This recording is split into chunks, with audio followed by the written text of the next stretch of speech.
அனைவருக்கும் என் அன்பான வணக்கம். இந்த உலகத்தோட ஒட்டுமொத்த சுமையும் நீங்களே சுமக்கணும்னு எந்த அவசியமும் கிடையாது.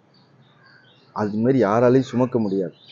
இந்த உலகத்துல பல கோடி மக்கள் இருக்காங்க. அவங்க ஒவ்வொருத்தருக்கும் ஒரு விதமான பிரச்சனைகள் இருந்துகிட்டு தான் இருக்கும். பிரச்சனை இல்லாத மனிதனே கிடையாது.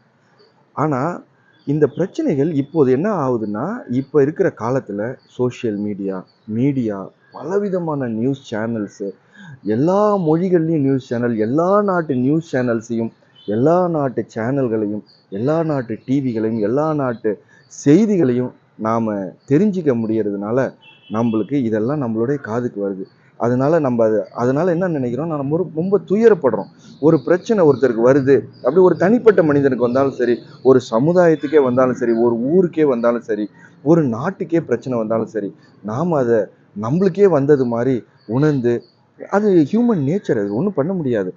எல்லாத்துக்கும் அழுவ முடியுமா? இந்த உலகத்துல நடக்கிற அத்தனை துயரங்களுக்கும், ஒரு நாளைக்கு நடக்கக்கூடிய அத்தனை துயரங்களுக்கும் சேர்த்து ஒரு மனிதனால அழ முடியுமா? யோசிச்சு பாருங்க. அவனுக்கு அழக்கூட நேரமே கிடையாது, இருக்காது. அந்த மாதிரி அவ்வளோ துயரங்கள் இந்த உலகத்துல நடந்துகிட்டே இருக்கு. ஒரு நாளும் இயற்கையாலையும் மனிதனாலையும் பலவிதமான காரணங்களாலையும் பலவிதமான துயரங்கள் நடந்துகிட்டே தான் இருக்குது. இது எல்லாத்தையும் நாம தான் தூக்கி சுமக்கணுமானா முடியாது. அதுக்காக நம்ம அடுத்தவங்க படுற கஷ்டத்தை பார்த்துட்டு கண் மூடிட்டு சிரிச்சுக்கிட்டுலாம் போக வேண்டிய அவசியம் இல்லை. என்ன நம்மளால செய்ய முடியும், இந்த விஷயத்துல நம்மளால என்ன செய்ய முடியும் அப்படின்னு நினைச்சு நாம செய்யலாம். ஒரு நாட்டுக்கு இன்னொரு நாட்டுக்கு போர் நடக்குது, ரொம்ப வருத்தப்படுறோம். இங்க உட்காந்துட்டு எல்லாரையும் திட்டுறோம். நீங்க திட்டுறதுனாலயோ, நீங்க இங்க உட்காந்து வருத்தப்படுறதுனால என்ன ஆயிட போகுது? யாரோ ஒருத்தவங்க அந்த போரால கஷ்டப்பட்டிருக்கிறாங்க. அவங்களுக்கு ஏதாச்சும் உதவி பண்ண முடியுமான்னு பாருங்க. முடியாட்டினா விட்டுருங்க. ஏதோ வேற ஒரு விஷயத்துல நீங்க அந்த உதவியை நீங்க செய்யலாம்.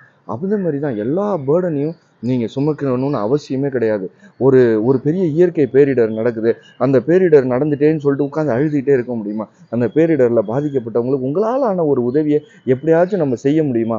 அப்படிதான் நீங்க பார்க்கணுமே ஒழிய, அதை விட்டுட்டு அதுக்காக உட்காந்து அழுதுகிட்டு, அதனால துயரம் இந்த உலகத்துல ஏன் இப்படி நடக்குது, ஏன் இந்த கஷ்டங்கள்லாம் நடக்குது, ஏன் இதெல்லாம் நடக்குது கஷ்டப்பட்டுக்கிட்டே இருந்தீங்கன்னா ஸ்ட்ரெஸ் ஆகி நம்ம தான் அந்த பேர்டனை சுமக்க முடியாம வருத்தப்பட்டுக்கிட்டே இருப்போம். அதுல எந்த புண்ணியமுமே கிடையாது.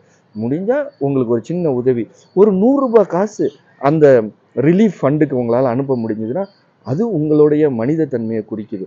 உங்களுடைய நீங்க ஏதோ ஒண்ணு செஞ்சிருக்கோம். அந்த ₹100 வச்சு ஒரு சின்ன குழந்தைக்கு ஒரு வேளைக்கு பால், அந்த பாதிக்கப்பட்ட ஒரு குழந்தைக்கு பால் கொடுக்க முடிஞ்சதுன்னா, நம்மளுடைய பர்பஸ் சால்வ். இப்படிதான் நம்ம உதவி செய்ய முயற்சி பண்ணுமே ஒழிய, கஷ்டப்பட்டுக்கிட்டே இருக்கிறதுனால எந்த புண்ணியமுமே இல்லை.